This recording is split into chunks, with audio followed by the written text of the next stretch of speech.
Maybe. So I just wanted to touch upon cynicism because you've been on a cynical journey from cynicism to where you are now. Hmm.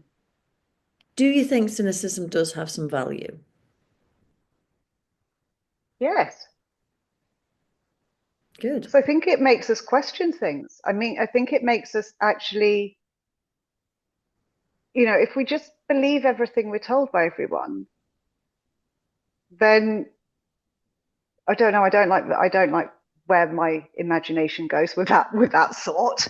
If we think about where we get information from and the people we get information from, actually, no, I think cynicism is really important because it encourages us to actually explore something for ourselves and make our own decision about it. That autonomy. Yeah. Yeah. And It's so I always think of myself as a cynic who wants to believe. Like there's part of my cynicism that means that like other people have got access to something that I'm not quite getting. Like Reiki's a great example. I've had so many mhm, yeah. Reiki. It's like, am I doing it wrong? Am I being a bad Reiki receiver because nothing's happening? And is that a case of my cynicism is just getting in the way? And I'd quite like that not to happen.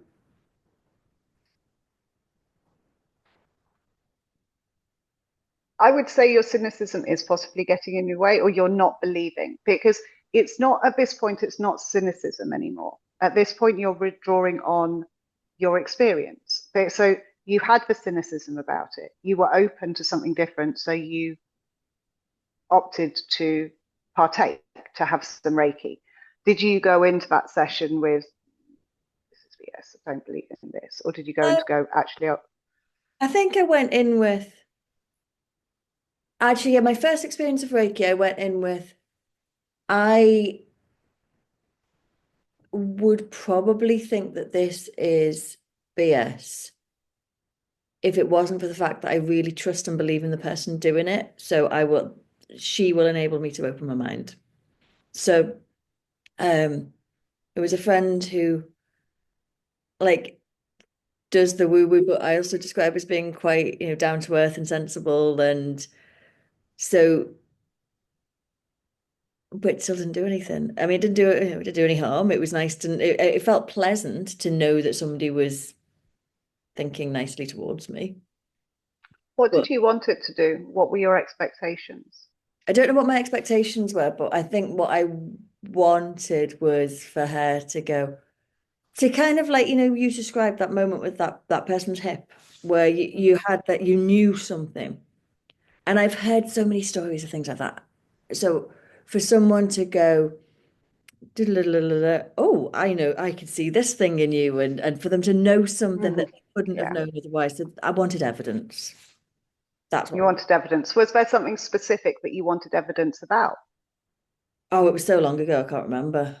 But I think I'm always looking for something that is going to be an aha. It's going to be a kind of someone's. I want to be seen, I think. In some ways, it's about wanting to be seen and wanting this kind of somebody to kind of go, ooh, I see you, maybe. Ah, so what you want is someone else to see the answers that are within you. Possibly, yeah. Or for me to kind of, I mean, it could be something daft like, I might have a sore knee, but it's not really obvious to look at, and I want someone to see it and kind of go, "Oh, you got a sore knee," and it's like, "Wow, Reiki must work because you've seen my sore." It could Ah, be just like that, or it could okay. be So to me, Reiki is a form of energy healing. yes, Okay. And actually, energy is open, energy is accessible to us all. With Reiki, all you're doing is with the Reiki attunement, is the way that I see it, the way it's described to me, is that you're kind of tuning in a radio to be able to pick it up yeah, more clearly and to be able to sort of like transmit it. So, one of the things with Reiki, much like all energy, is that it works for the greater good of all. mm, So, sometimes, we can have expectations, and this is much, I'd say, with anything, we can have expectations of what we want the outcome to be. But in terms of Reiki and the end, what's behind it, if that's not for the greater good of all at that time, then we're not going to get what we're expecting, what we're waiting for, the outcome we want.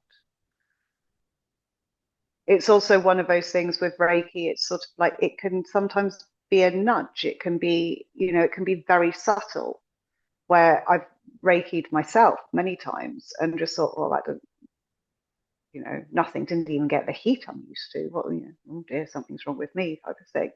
And then notice 5-6 days later that actually the way I'm thinking about the fact that my children don't do their washing up after themselves has completely changed. And suddenly I've become a lot more tolerant. And it's sort of like, oh, okay, well, something's changed. Does that make sense? So it's that sort of like, I've seen some really dramatic effects of Reiki healing. And I've seen some what appear to be completely non-existent, sessions, but we don't know. So it's unlike something like massage where there's a tangible outcome. You go for a massage, you are going to feel better after it. Your muscles are going to feel looser. Exactly. If you do 50 squats, you are probably going to feel a little bit of pain in your glute muscles the next day. Mm-hmm. There are many things that we have like really tangible results.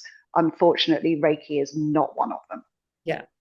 And because it's not tangible, when you say, it could be a nudge or it could be something that you see a few days later, I then think, or it could be just something that you experience something completely coincidentally a few days later and you attribute it to the Reiki so that you can make it make sense in that way. It could well be.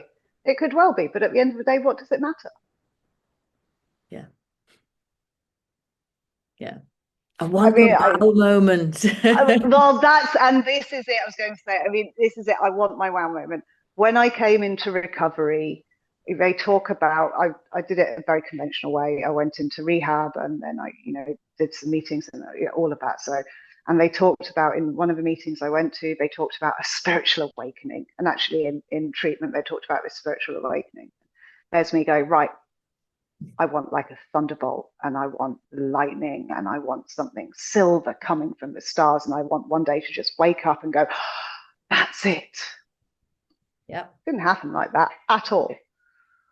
It's been like almost such a bad way of talking, Chinese water torture. Like it's been that dripping every day, but it took me like 1,000 and something days for me to go, oh, that's it.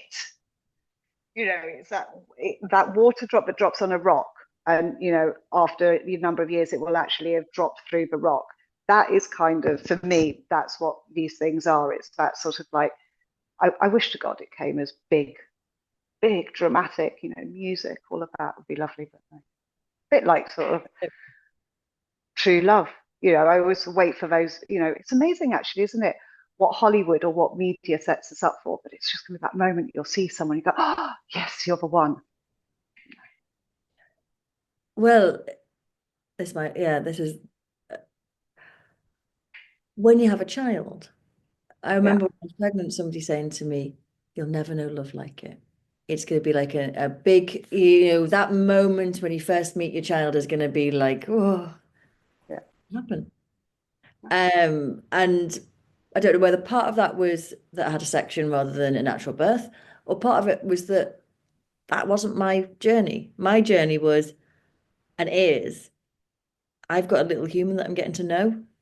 And as I get to know her, I get to love her more.